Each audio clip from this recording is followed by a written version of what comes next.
On va aller chez Najwa.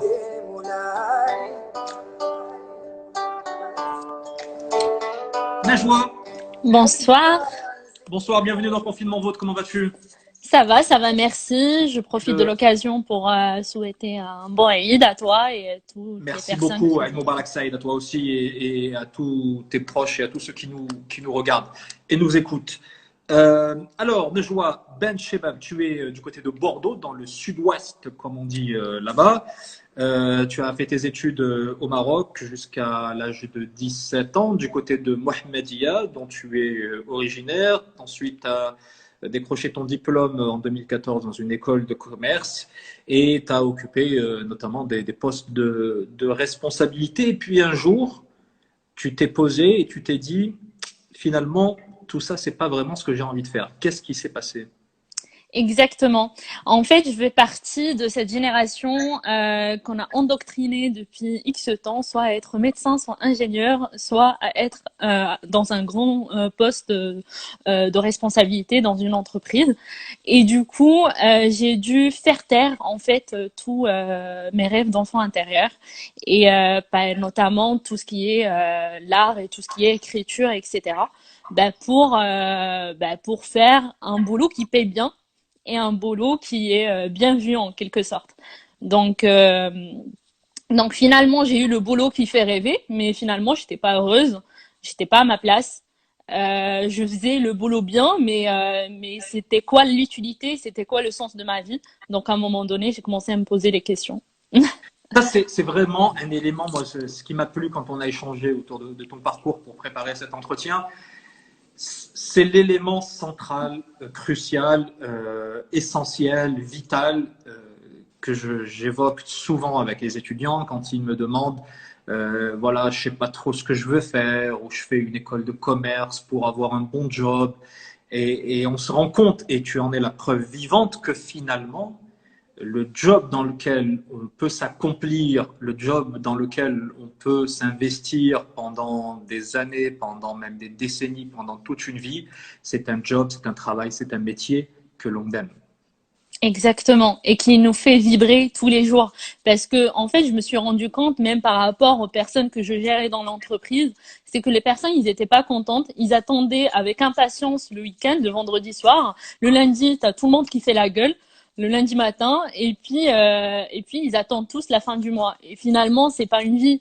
Parce que si on se lève le matin pour juste avoir un salaire et on n'est pas content, parce que finalement on n'est pas heureux, Même si à c'est quoi un bon? très bon salaire, hein. C'est ce que Exactement, tu es en train de nous dire, exactement, parce que tu avais un très gros poste. exactement. Enfin, j'étais consultante je le suis toujours d'ailleurs, consultante en conduite de changement, mais voilà, je gérais une équipe, etc. Mais bon, après, j'étais pas heureuse. Alors, tu as décidé de faire quoi? Alors, quand j'ai pris conscience de ça, du coup, j'ai décidé de prendre les choses et de me prendre en main, comme on dit. Donc j'avais repris des études à distance en psychologie. Ouais. Je me suis formée aussi au coaching, donc je suis également coach certifiée. Et j'ai commencé à me poser les questions, c'est quoi les choses qui me parlaient vraiment, c'est quoi les choses qui me fait vraiment vibrer. Et pour moi, c'était vraiment tout ce qui est artistique. Mais malheureusement, tout ce qui est artistique, c'est mal vu chez nous parce que finalement, c'est pas sérieux ou c'est juste pour certaines élites, etc. Et du coup, j'avais participé un jour, j'étais en vacances et j'avais participé à un concours de nouvelles qui est présidé par Bernard Werber. Et à ma surprise, j'étais agréablement surprise, je suis restée entre 1500 participants. Je suis restée parmi les 12 finalistes et j'ai eu un mot de Bernard Werber. Donc ça, c'était le Magnifique. commencement de l'aventure. Magnifique. Et donc, tu as décidé de poursuivre dans l'univers de l'écriture. Alors, juste une Exact. parenthèse.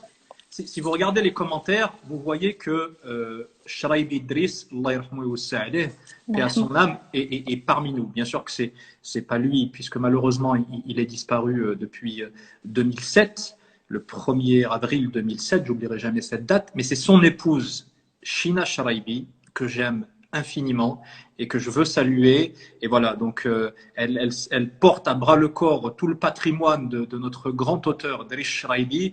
Et comme quoi, il n'y a pas de hasard. Tu parles d'écriture. D'ailleurs, tu peux la contacter. Tu peux contacter Shina si tu as besoin de conseils ou je sais pas, ou juste de parler d'écriture. Inch'Allah.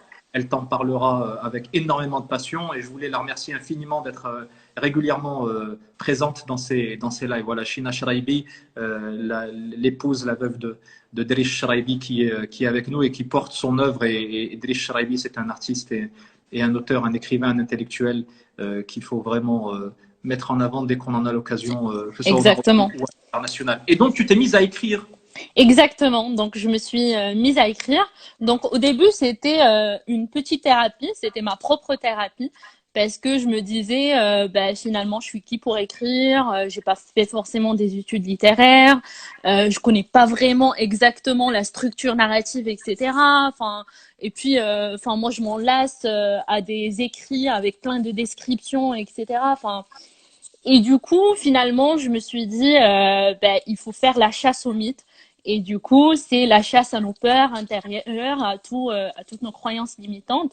Et comme disait tout à l'heure Siham, il n'y a rien qui est impossible, c'est juste question de mindset. Et du coup, j'ai commencé à écrire et j'ai commencé à écrire des contes. Magnifique. Alors là, en fait, c'est ce que tu as fait pareil. C'est le deuxième point qui est fondamental également, c'est que tu joins l'utile à l'agréable. Donc, les contes que tu écris, tu te fais à la fois plaisir parce que tu t'exprimes, parce que tu t'accomplis, parce que tu travailles ton imaginaire, tu partages, mais aussi c'est un outil qui va te permettre et qui te permet d'approfondir ta pratique de psy à l'avenir. Exactement. Exactement. Raconte-nous de quelle manière.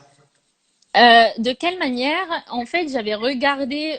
En fait, au début, je croyais que c'était moi qui inventé le concept, mais finalement non. En fait, C'est ce qu'on croit souvent. Hein. ouais. Et en fait, finalement, le concept, il existe déjà en Australie. Donc, il y a déjà des psychologues qui font la thérapie avec le conte. Et puis, comme le dit l'historien Harari, en fait, l'être humain, c'est quelqu'un qui adore raconter les histoires et qui adore raconter tout ce qui est storytelling. Et je pense que finalement, les histoires, ils nous apportent beaucoup de sens à travers leur symbolisme parce ils font parler notre inconscient puisque finalement on se projette dans le personnage et finalement on va plus se sentir concerné en quelque sorte. Du coup, c'est notre inconscient qui fait le travail finalement.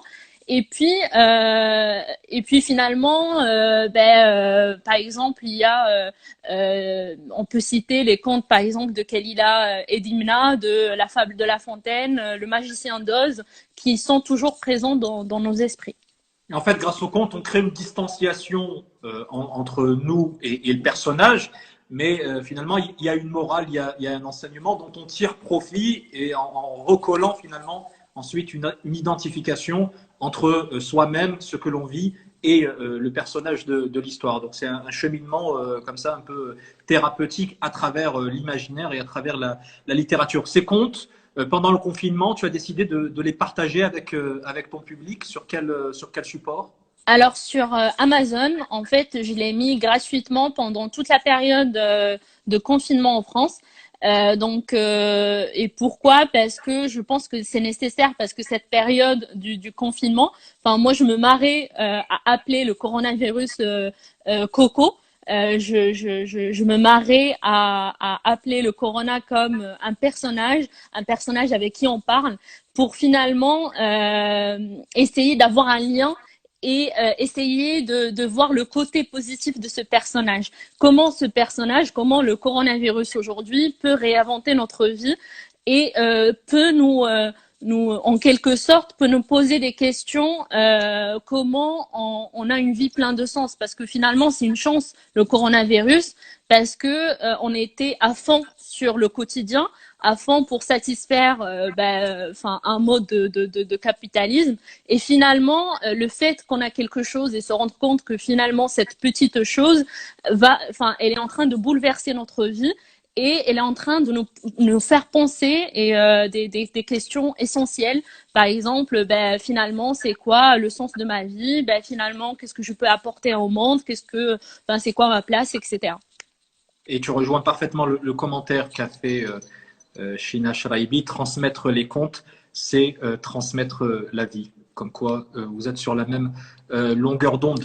Et tu Exactement. vas poursuivre ce travail, tu comptes devenir psychologue. C'est quoi, quelle est la fonction que tu veux occuper à travers cette formation que tu fais actuellement? D'accord.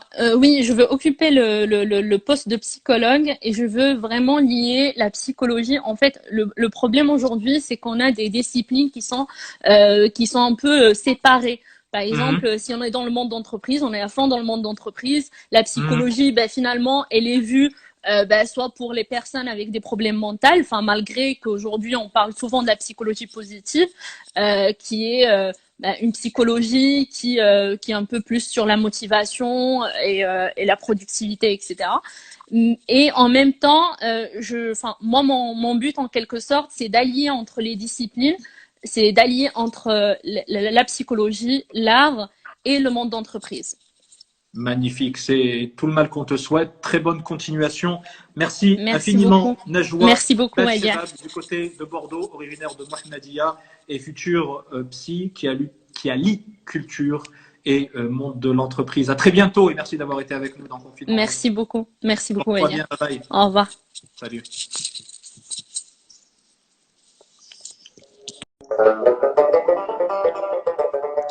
Allez, on poursuit. On va essayer de voir est-ce que ça fonctionne.